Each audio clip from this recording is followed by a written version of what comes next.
Нийгмийн эрүүл мэндийн үндэсний төв. За, вакцин гэдэг нь хүний биед ороод хариу урвал үүсгэх чадвартай дархлааны эсүүдийг өдөөж тухайн өвчний эсрэг өрмөц дархлааг үүсгэх чадвартай тийм биобэлтмэлийг хэлдэг. Вакцин тухайн яг өрмөц халдварт өвчний эсрэг төрөгчийг агуулсан байдаг.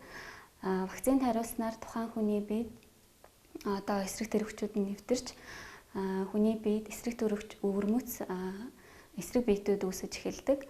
Тухайн эсрэг биетүүд эсрэг төрөгчийгөө таниад устгаад устгасныхаа дараа хүний биед санамжийн эсүүдийг үлдээж орхидог.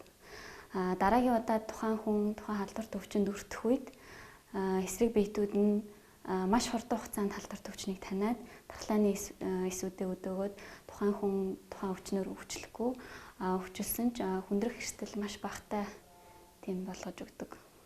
Олон халдварт өвчний эсрэг вакциныг хүмүүс зохион бүтээсэн байдаг.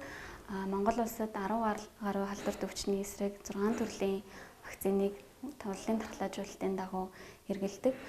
Тухайлбал Улаанбурхан, Хавдар, Халдварцаа, Сахуу, Татран, Хүл ханаад гэх мэт дархлаажуулалтын ачаар жил бүр дэлхийд даяар 1.5 сая хүүхдийн амийг аварч байдаг.